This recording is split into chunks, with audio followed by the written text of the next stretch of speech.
Mark Schaefer with the Atomo Courier. There at the end, how much are you kind of keeping an eye on the fuel pressure and then also keeping an eye as Chase Briscoe starts to fade more and more away?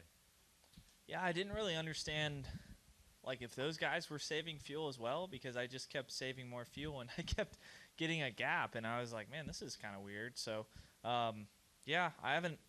I mean, shoot, I just think about some of the races we've been on the wrong side of this year, and usually someone's catching us at the end, and we're having to hold them off. So to be on the other side of it this time and be pulling away and saving fuel was awesome. I was just hopeful that we can save enough. So yeah, Rudy was coaching me on how much to save, and I hadn't really gotten any warnings in the car. So he told me I had a lap on the switch. So I felt like if I could get off of 4, come into the white, I could win the race. So that's kind of what was in my head, and that was mostly true. I mean, I got around and did a burnout, and still, I would say at the tail end of the burnout, had the fuel pressure come up. So I don't know how many laps that would have been, but yeah, it's just awesome. I mean, the guys have worked super hard on the strategy side of things, and to see it all come together today like it did, and kind of honestly in the reverse fortune of how it's gone, it was pretty cool.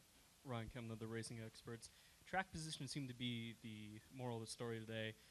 You were mired back in traffic after you did your last pit stop, and a bunch of those cautions happened. What was going through your mind during that whole series of events? Yeah, I mean, I knew, and we talked about it after practice. There wasn't a ton of fall off in the tire.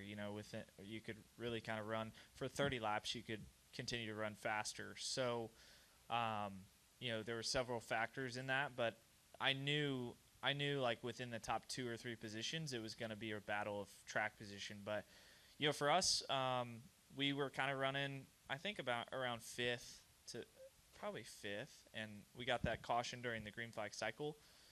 Kind of put us back to like 15th, 16th. We got the lucky dog, which was good, and then and we got up to 10th.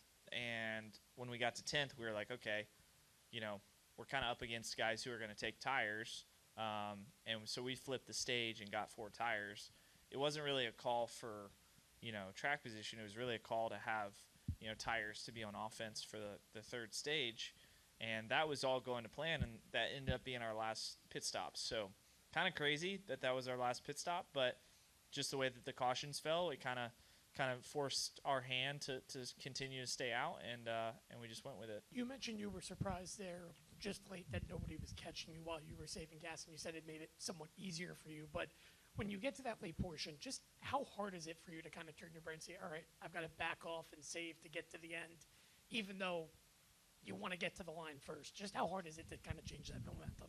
Yeah, that was a really good thing that I feel like Rudy said was just, hey, we want to get to the end of the race no matter what. So, that honestly took a little pressure off my shoulders of like, hey, if I lose the lead, doing this is what it is. And then I just realized I was like not really, the gap wasn't shrinking. It was actually growing. So then it was like, okay, this is odd. Like, is everyone else, in my head, I'm like, is everyone else saving fuel or not? Like, why is the gap growing? But I just kept with it and just kind of kept saving fuel, and it's amazing how much lap time we could make, there at the end, as much fuel as we were saving.